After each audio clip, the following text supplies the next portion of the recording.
permanent gun ban. Magpapalabas po kami ng rules right now. Pinakusap po ng lawyer CSG. You are lifetime ban of holding a firearm.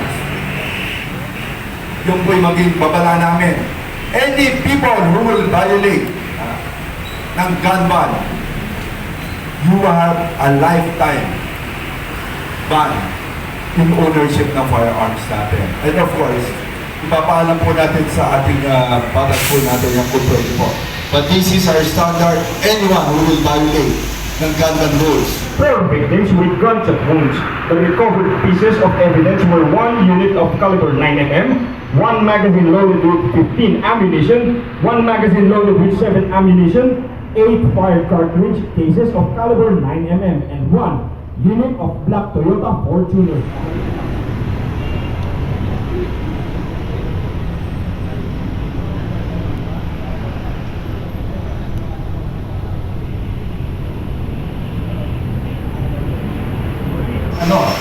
Umaksyon. But first of all, ang gagaling po ng ating pulis dito sa Antipolo.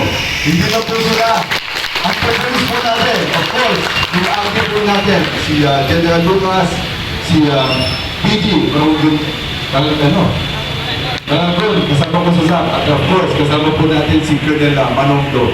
NFP Lucas and our Provincial Director Police Colonel, Felipe Gumaragon, to do the honors in presenting the awards. Thank you. For their exemplary performance and invaluable service rendered as members of the responding team of Antipolo Component City Police Station, Rizal Police Provincial Office, Police Regional Office 4A, during the successful conduct of HAP Pursuit Operation on March 30, 2025 in Barangay Mayamot, Antipolo City, Rizal.